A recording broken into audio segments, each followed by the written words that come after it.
Privyet, comrades! Back in Russian Revolution. Here we go. Terrible Russian accent. Okay, let's make sure this is working. So, last thing I left off with is Rasputin was killed. The Tsar and his family were now starting to be kind of hated more and more by the people of Russia. Things are about to get pretty wild 100 years ago in Russia. Okay, so all of that story last time was happening during World War One. Russia was a part of the Allies in World War One, but Russia did just a terrible job. The Russian military was not prepared to fight World War One. They didn't have enough guns. Some of the guys went into battle with knives, and they were definitely losing World War One against Germany.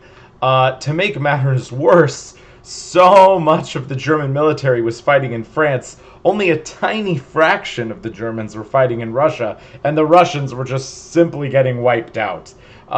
This part of World War One did not look like the trench warfare that I talked about so much in France. Russia's a really swampy kind of country, so if you dug a trench, you'd just be, covered in water. But 3,300,000 Russian soldiers did die during World War One. It was very, very devastating for them, and the Russian people were pissed off because they felt that they were fighting an unfair war because they didn't have the same materials as the enemy did. Join up, comrades. There we go. So the Tsar, Nicholas, eventually does decide that he's going to try to lead the Russian army to sort of inspire them to fight better. He would see what the problems were going on at the front lines of the war. But when Tsar Nicholas gets there, he arrives with this huge entourage of people. He brings all these servants. He has a feast prepared for him every night. And the soldiers are like eating trash food. They're going over there. They're getting shot. The Tsar is 50 miles away from the front lines. So they were really pissed off at the Tsar. And many more Russian soldiers just started deserting the army. And deserting, of course, means quitting. It does not mean getting a delicious ice cream or cake treat. That's not correct. So anyway, these Russian soldiers are quitting the fight. It's getting even worse for Russia to put up a resistance. So there's Tsar Nicholas meeting with his soldiers, and here's some soldiers just giving up and walking home. Alright, so then this is the start of the revolution, but notice how this is all in red, so this isn't a big deal for world history. So what happened was, in March of 1917, there was what is known as the White Revolution. While the Tsar was away, an army garrison in St. Petersburg, the capital of Russia, they betrayed the Tsar, they took over the government, and created a new thing called the Provisional Government. They wanted to stay in the war, but they wanted to manage it a lot better, put different generals in charge, finally get guns to the soldiers. They wanted to improve the lives of the Russian poor, and their chant was, "Down with the German Queen, down with the war, down with the Tsar." So these people definitely hated the Tsar and the Tsarina, but they were still willing to fight the war, and they wanted to preserve a lot of the normalcy of Russia. So here's the White Revolution doing their thing, taking over Russia, making a new government. But the thing is, this White Revolution, this provisional government, they don't make things better. They make all these promises, but a lot of them are inexperienced. The systems of Russia just aren't working fast enough for the people. So things in Russia go from bad to worse. Right after this provisional government is formed, this new government's super duper weak, and small revolutions start to take over other cities around Russia, and Russia completely collapses into a chaotic mess. So the whole country of Russia is just totally turned upside down. This girl's doing a dab, but she's probably getting shot at. Ending capitalism, that's what we're going to talk about. And then what are these people having for dinner? It's a dead horse. So this is the main story, all right? The Red Revolution. This is the one that matters. So this guy, Vladimir Lenin, I have to teach you all about him. He's definitely up there and one of the top 10 people who changed the world. This guy had a very lasting effect, I can argue, even on our world today. So let me show you the story of our buddy Vlad here. So Vlad was born to a wealthy family in Russia, and his older brother was a huge political activist. His older brother wanted to see Russia dramatically change, but the police obviously didn't allow for freedom of speech back in Russia. So his older brother got killed by the police for the things he was talking about. Um, then once he started to be a little more active, he got sent to Siberia and then he got exiled to Switzerland. So Vladimir Lenin was just also pushed around by the Russian government. He definitely had something to prove. While Vladimir and his brother were trying to think about how could Russia be a better country, what changes would we like to see in Russia, they found the books by this dude Karl Marx, who lived 80 years before. And if you remember anything about Karl Marx, his whole idea was communism. And Vladimir Lenin, more than anyone in the world, maybe even more than Karl Marx, loved the idea of communism. He ate up every single thing Karl Marx ever wrote, and he said, we can make it happen in Russia. And he's going to dedicate his life to doing that. Vladimir Lenin was a fantastic leader, a fantastic public speaker. He could really inspire people. Pretty confident the dude spoke a bunch of different languages. He was super intelligent, and he's going to make a very lasting impact on the country of Russia. All right, so let's learn about Vlad here. So Vladimir Lenin, that's what he looked like. And there he is giving a speech. And then Karl Marx, the proletariat have nothing to lose but their chains. Breaking the chains, live the dream. Okay, so Germany was obviously fighting against Russia during this time in World War I. And Germany saw that this white revolution was making Russia more and more chaotic. And obviously, Germany wants Russia to be chaotic. Germany wants Russia to go downhill fast. So, strangely enough, the German government finds Vladimir Lenin in Switzerland and says, hey, we'll give you $1 million if you go back to Russia and start your communist idea that you dream about so much. And Vladimir's like, deal. So Vladimir sort of allies with the Germans in the impression that he's going to just make Russia even worse at fighting against the Germans in World War I. So, boom. So, yep, Vladimir's going to go back to Russia, and he's going to fight this brand new government called the Provisional Government. So, yes, when Lenin returns to Russia, he begins something called the October Revolution. So, this is the big one that matters. This October Revolution has 3 names. It's also known as the Bolshevik Revolution, because Bolshevik means a Russian communist. And it's also called the Red Revolution, because, hey kids, what's a communist's favorite color? Their favorite color is red. I've been gonna wear red anytime we talk about communism. He tells people of this great society where wealth is shared, no one's rich, no one's poor, everyone's middle income, you share all property. It's all the ideas that Karl Marx had in communism, and Lenin said, we can make this a reality. We are going to succeed. And I'll tell you, I'm confident Lenin committed himself the rest of his life to trying to make this dream communism happen. It doesn't, but I'll teach you why that's the case. So, moving on. Boom, look at this happy Russia. Everyone's sharing everything. So great. All right, so Lenin makes a peace deal with Germany, taking them out of World War I. He calls this deal the Brest-Litovsk Treaty. Huge parts of Russia are given to Germany, and Russia functionally quits World War I. And yes, as I said, that earlier revolution is hijacked by the Bolsheviks because the White Revolution took out the Tsar, but now the Red Revolution is going to take out the Whites.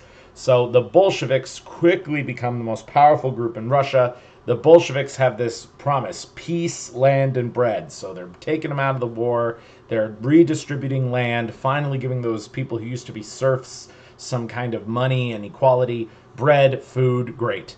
And then this new society that Lenin ushers in onto Russia is a pretty dramatically different society than anything that existed in the world before.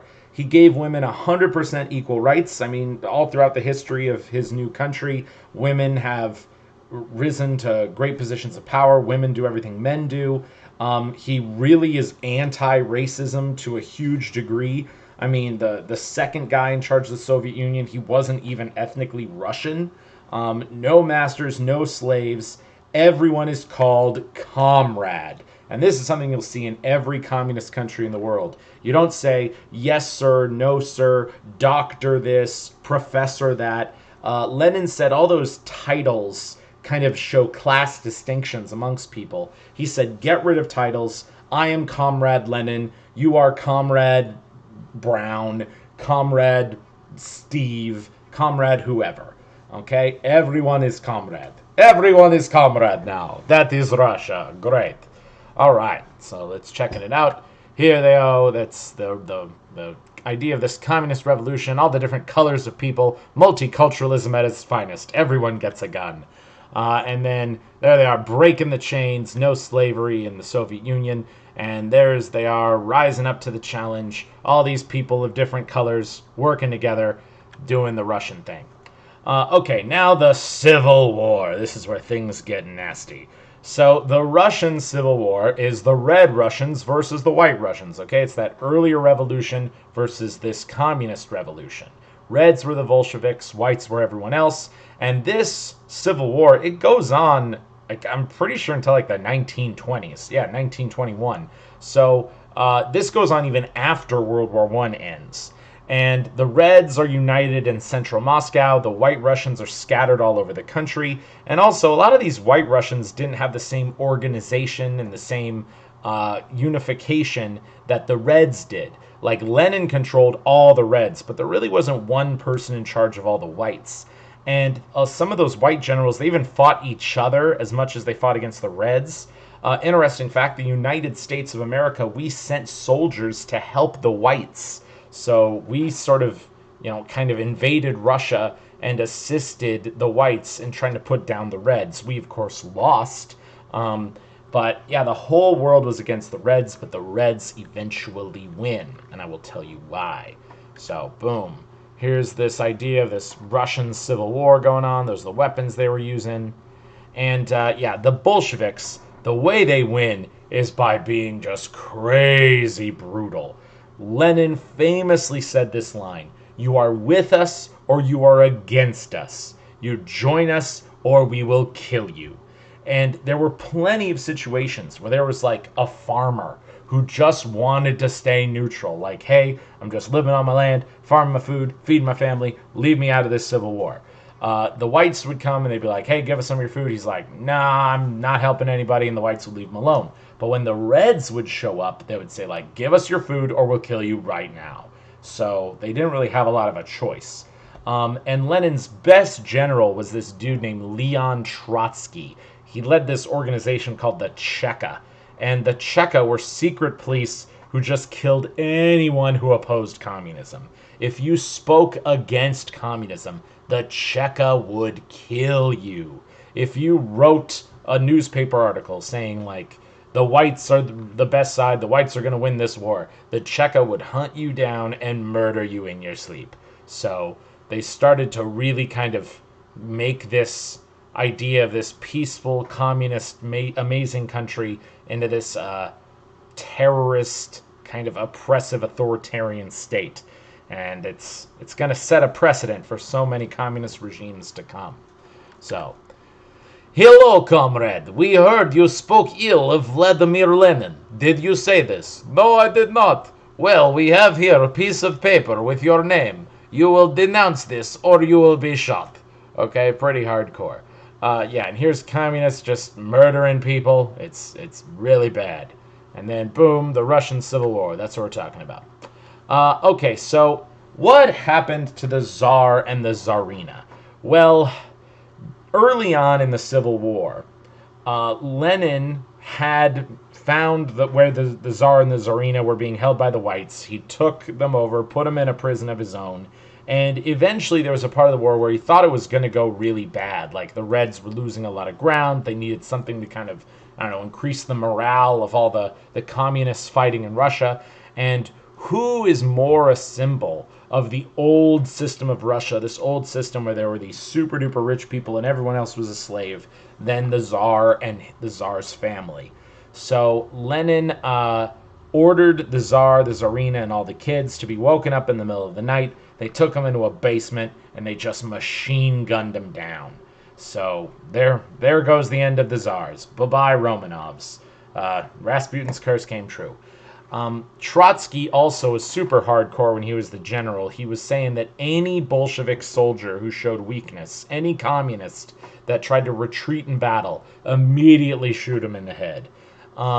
And a lot of people were trying to voice their concerns, saying, like, this is a really violent, really oppressive, really authoritarian way of living life.